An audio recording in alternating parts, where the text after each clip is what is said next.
homemade noodles. I'm always fascinated, and every culture has their variety. Duncan Liu is here, and he's going to show me how to do a Vietnamese variety. What are these noodles called? These are called bánh căn, Vietnamese tapioca noodles. Cool. If you love Japanese udon noodles, this is Vietnam's version of it. It's Love it. so good. We're going to start with 150 grams of tapioca starch. Next is some rice flour, okay?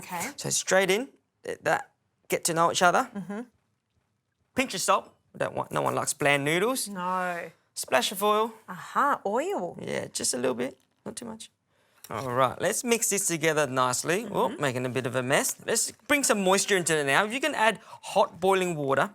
All right, about 50 ml increments, and I'll just slowly mix that through. Yep, that's good. We'll just mix that through. And again, please. A little water. Yeah, beautiful. That's it. So now we're really starting to bring it together now. And what you're looking for is just like a homemade pasta dough. Yes. There's a bit more water. You can see exactly when you need the water, can't you? Sure. It just starts drying out like a dry creek, and that's when we need it. Like a dry creek. I like that one. Keep going, that's it. All right, it's all coming together there now. I'm quite hesitant to add any more water because it is coming together. We don't want the dough too sticky. We still want it quite dense. All right, that's pretty good. So I'm going to get in there with my hands real quick. Be careful you're making this at home because it will be a bit hot. But I've pretty much lost all the nerves in my my fingers, so I'm fine doing this. So unlike pasta dough where you have to really knead it to activate the gluten in the wheat, that's it. All right, if I could grab some oil from you, please, Justine. We're just going to pour that on top, maybe 2 tablespoons. Lovely. And that's just to prevent from drying out. All right, beautiful. Now, let's set this aside. Okay. We'll move on to the broth. I'm going to grab some oil and some spring onion. Yes. Please chop that up. I'll get this oil. Okay, some big chunks of spring onion. And I might grab some annatto oil as well. So this is annatto oil. We're going to use that for colouring.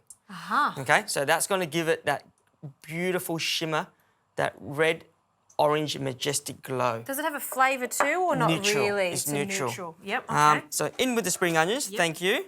That garlic, if you can pass me that garlic. Cold oil and garlic is like a match made in heaven. We'll use the back end of these chopsticks. Beautiful. Get that in there. Right. Beautiful. So this is the base of the broth where the noodles are going to sit in it. Have a little swim in there. That's right. This is the flavour. This is where we're building it. Let's grab some shallots now. And shallots. Pass me those shallots, please. So how many shallots have we got there? About 2 to 3 Thai shallots. Also called purple shallots? Yes. Yep. So that's getting nice and fragrant. And now the straw mushrooms. Okay. Straw mushrooms. It bring a lot of texture to this dish. Yeah. And you can get these, they come in a can, do they? In the can, just buy them, strain them and split them. Okay. Beautiful. Lovely. Get that in there. So saute that off a touch. Smell that, Justine.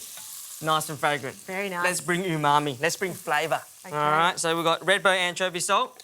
This is your favourite product, and you've got me onto it now. Yeah, I think I've converted you. It is just umami town. If you love umami, you love that savoury fish sauce flavour. And can we find this on your website? Yes, so duncanlu.com.au. Yep. Head straight there. We sell it at our shop. It is a very sought-out product, so you've got to get in quick for that. Very nice. Okay. Sugar for balance. And you were explaining to me that anchovy salt. You could use it in other things like Italian. So if you're making a bolognese, you could add it to that. And that's what I use it for now. Great in anything that's savoury and needs that bit of extra depth. Yeah. So you've just added some sugar and some fish sauce too. Yep. So we're going to go in with the quail eggs now. All right. And these aren't quail eggs that I've boiled and lovingly peeled. These are also from a can. Yes, straight from a can. So straight in there. Beautiful.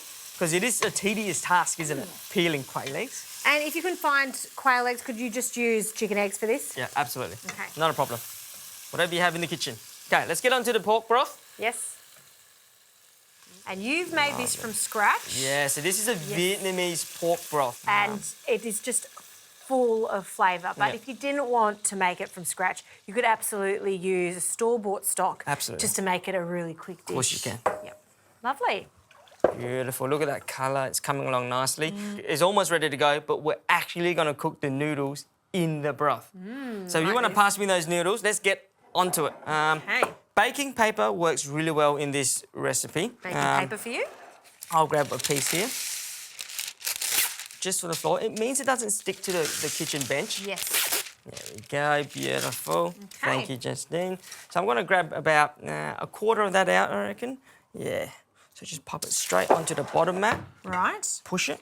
And use a bit of body weight first, just to really flatten the noodle out. Okay. Okay? Yep. And then you get your rolling pin to do the rest of the heavy lifting. Are they delicate noodles? Very much so. They are very much delicate noodles, which is why we've got the paper there. You can see it's just kind of just spreading there.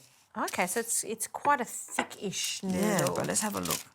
Oh, wow, look Beautiful. at that. It's so glossy. Yeah, we're just going to slice it up into noodle sizes. Okay. And you can get a bit fancy with it. You can just cut it like so, and then just bring it apart, pick it up, Yep. and you can kind of roll it in your hands and then drop it in. Okay? But we're doing some Vietnamese home cooking here today. Yes. So all we do at home is we just cut it all up. Yep. And we just go straight in from there. Oh, wonderful little tips and tricks. I've never seen this. This is so interesting. Let's make a few more of these noodles, get them in the broth. Let's do it. And have a taste.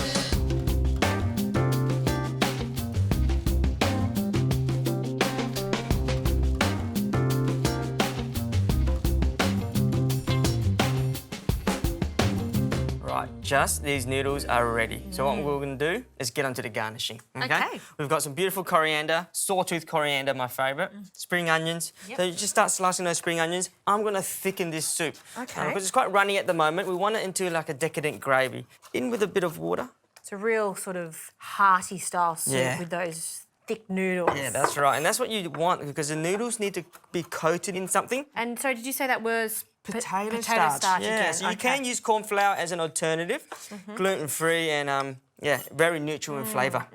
Fantastic. All right, let's just go into it. Now watch this just transform. Just slowly drip it in. And my rule of thumb is always go in with about 3/4 of it. Wait for it to thicken and boil, and then you can add more. Now, this beautiful sawtooth coriander, would you like me to chop that? Nice and thin, nice and thin. fine. Okay. Beautiful.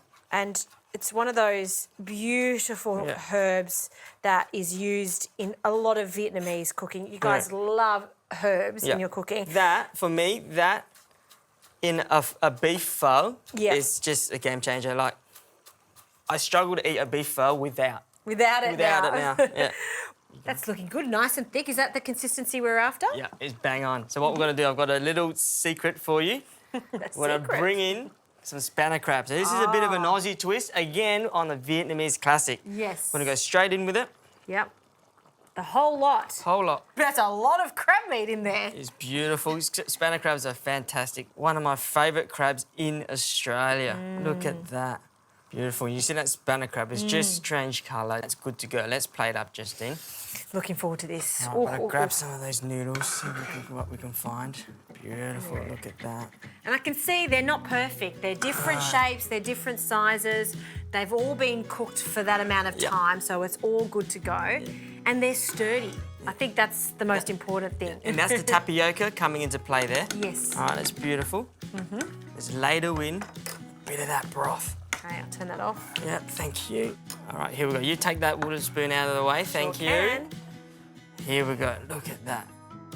And I guess you could use some prawns in this too if you wanted, right? Absolutely, absolutely. Prawns. You don't have to put the crab in, not at all. You can just leave it just as is. But we're going a bit luxurious today. Such good produce here in Australia.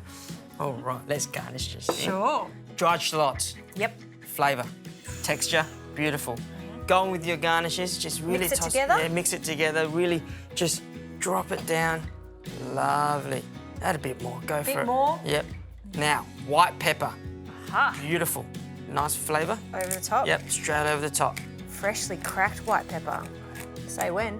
Go for it. That's good. Lots of it? Yeah, lots of it. White pepper is fantastic in this dish. Now, it's time to taste. All right, let's have a taste of this. I really want to try the noodles and the broth, of course, and the crab. But let's get into these noodles. All right, I can see a little piece here. How's the texture? Yeah. It's nothing like pho noodles, isn't it? It's nothing like pho noodles, and that little give, that little bite, makes this noodle very interesting. Get that gravy. I want to try this. I mean, you call it a gravy because it's pretty much like a soupy very thick. gravy, and wow, it is sweet, obviously, from that spanner crab, and then you've got an intense savoury flavour. It's interesting, it's different, it's delicious. I can't wait to make those noodles again. They're so good. Thanks for having me. Thank Enjoy. you.